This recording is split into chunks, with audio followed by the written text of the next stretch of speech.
As Jesus passed by, he saw a man named Matthew sitting at the tax collector's booth. He looked at him and said, "Follow me." Matthew got up and followed him.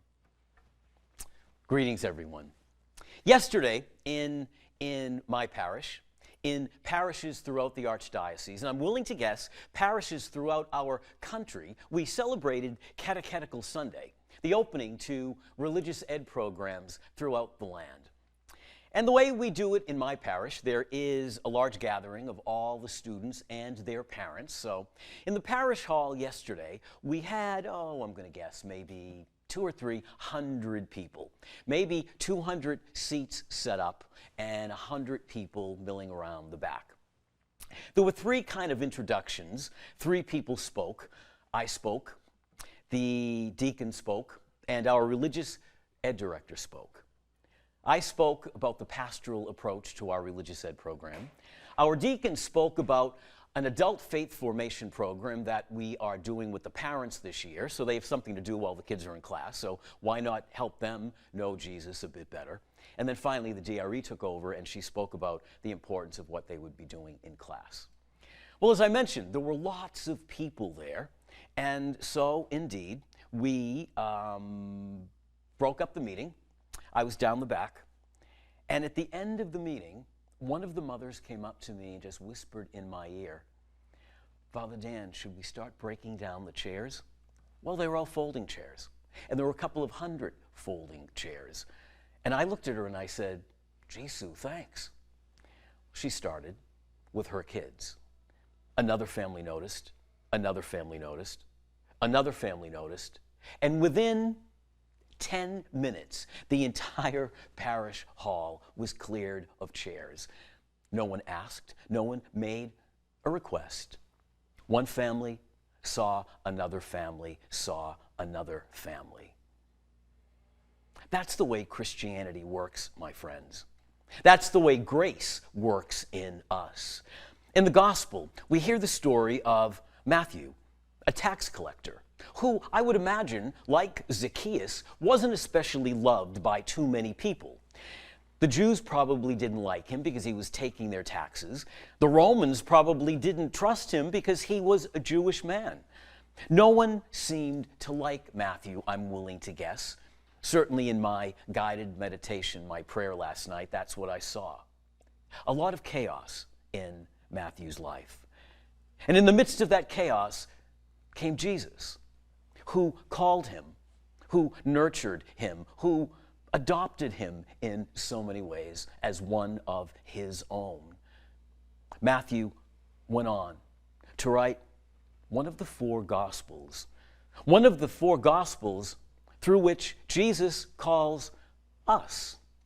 One of the Gospels through which Jesus invites us to follow him, to be changed by him, to take up our mission. In the midst of our chaos, whatever that chaos may be, in the midst of some of the craziness that goes on in our lives, and I'm sure if any one of us in this holy place this morning, or any one of us at home, or at work, or maybe sitting at your desk watching this on your computer, all of us have craziness in our lives. All of us have a bit of chaos in our lives. All of us have a bit of tumult in our lives. And it's from that chaos, it's from that tumult that you and I are invited to hear his voice so that we can live lives preserved in the unity of the Holy Spirit. He seeks to hold us together so that we, in turn, like that young mother in the parish hall yesterday, touched by Christ, hearing about the call to hear and serve, she did it. And when other people saw her doing it, they did it themselves.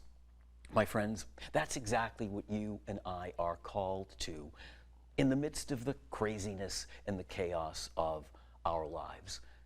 To do what we're doing right now, in whatever way we might find ourselves doing it, but taking the time to hear him invite us to follow him. This week, you and I will be privy to the words of our Holy Father as he leaves Cuba, as he continues on to the United States to speak to us and the world through us. Pope Francis will be calling us to hear the voice of Jesus. He will be calling us to be energized by that voice. He will be calling to us to allow that voice to bring us to places that maybe we didn't think we would go, but he needs us to be there.